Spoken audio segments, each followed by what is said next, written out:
Bonjour à tous les amis, j'espère que vous allez bien.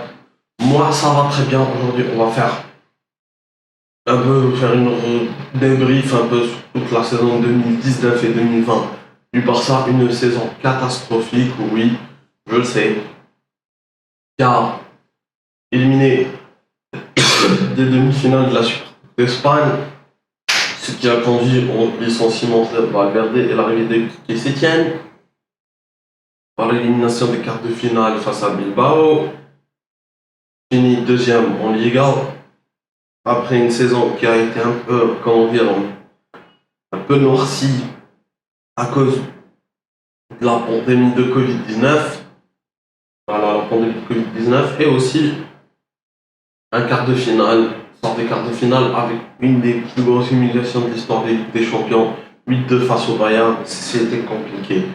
Voilà, c'était compliqué. Je voulais faire un peu cette vidéo avant les tirages au sort qui auront lieu à 17h ou 18h si vous vivez en France.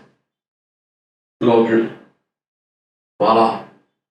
Oui, c'est ça. Lors du match contre Barcelone, lors des tirages au sort de Ligue des Champions, excusez-moi, je me suis totalement perdu dans cette vidéo, mais bon, on reprend.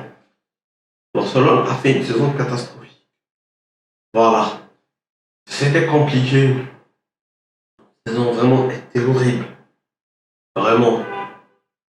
Parce que vraiment, je crois que c'est la pire saison du Barça. Parce que j'ai vu le Barça cette saison n'a pas été au top, mais c'était un Barça qui faisait plaisir à voir. Barça qui faisait des années blanches, comme je parle en 2007-2008 avec Franck Rijkaard. J'étais petit, mais je m'en souviens. Barcelone n'a gagné aucun titre. C'était un Barça qui était beau à voir. Ronaldinho qui était pas mal. C'est dommage, la saison de Ronaldinho Barça était nul, mais bon. Il y avait une équipe, c'était un Barça qui faisait plaisir à voir. Les débuts de Messi, pas mal. Même les classicos cette année, c'est nul, match. C'est vraiment nul, que ce soit le match nul 0-0 de fin d'année ou le 2-0 1er mars, on veut mal non plus, c'était vraiment compliqué. Un match qui a été vraiment, voilà, pas palpitant du tout, victoire du 2-0. Voilà, je le dis, c'est unique, voilà. Un Barça qui était vraiment au top. Bon, espérons voir ce que ça peut donner cette saison. Mais vraiment, un Barça qui m'a vraiment déçu. Même les matchs où on gagnait, c'était pas terrible. Voilà, il n'y avait aucune émotion, c'était pas palpitant du tout. Voilà, un Barça qui avait, on savait pas. J'avais l'impression que quand Luis Enrique avait quitté Barcelone, il savait qu'il y avait un problème, il l'a senti. C'est ça que je me suis dit, est-ce que même Valverde n'a pas senti quelque chose?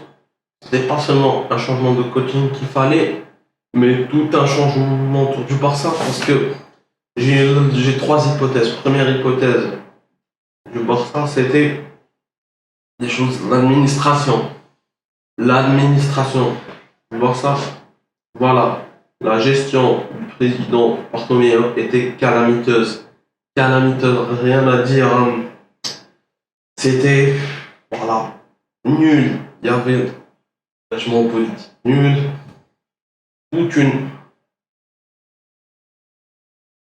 toute une administration complètement, complètement dévalorisée, si je peux dire comme ça. C'était vraiment, et puis, aussi, le, la direction sportive d'Eric Capital, non pas très fameuse, c'était, voilà, Bartomeu n'a pas fait les bons choix de club. On ne sait pas s'il va sauter tout, mais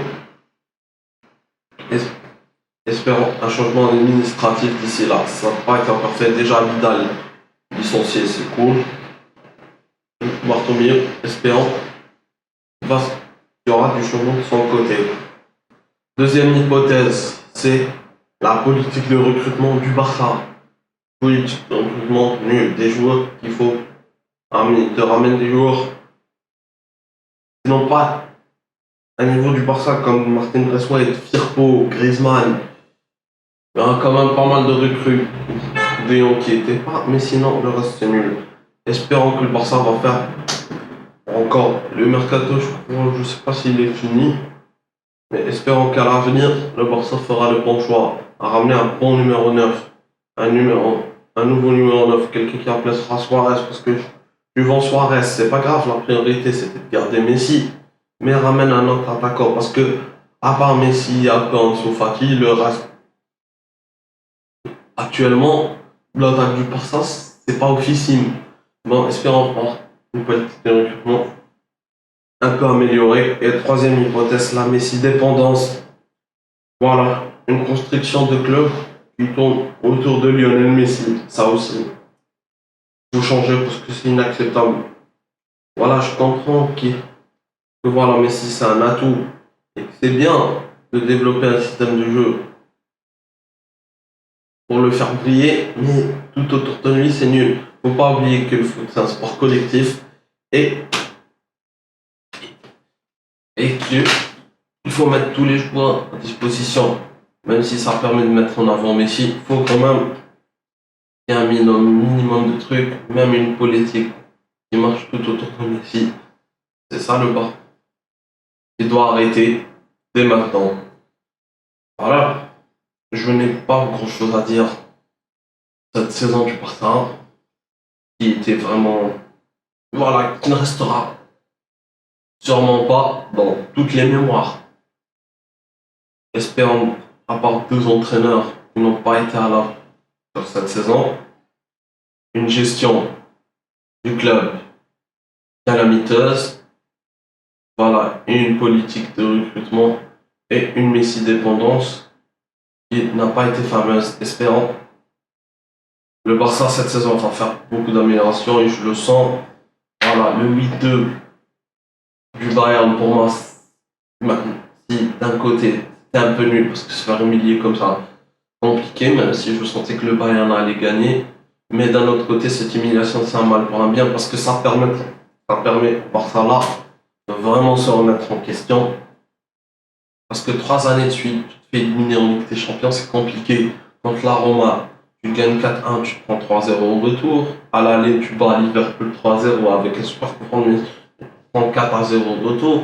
Et là, sans match aller-retour, en match unique, tu prends 8-2. Vraiment, c'est compliqué. 3 années de suite, tu te fais humilier. C'est compliqué. Espérons, voilà. Espérons que voilà, Barcelone se fera. Même si elle perd, se fera pas humilier comme ça. Voilà, parce que quand j'ai fait tout ça, je me suis dit qu'il faut faire quelque chose, c'est plus possible. Parce que là, on est un des meilleurs clubs d'Europe. Le Barça est un des meilleurs clubs, mais elle devient varisée là, petit à petit. Espérons avoir un meilleur Barça cette saison avec Coman. Je sens Coman est l'homme de la situation. Après, à savoir, je ne m'attends pas à ce que cette saison il gagne tout. Voilà, ils font le triplé. Mais j'espère voir une petite amélioration. Bon les amis, j'espère que ce débrief vous a plu. Comme d'hab, likez, commentez, partagez. Pour les nouveaux abonnés, en cliquant sur la cloche. Moi je vous dis à tout à l'heure pour faire un peu le débrief de ces tirages au sort des poules de l'UEFA Ligue des Champions 2020-2021. Passez une bonne après-midi et ciao.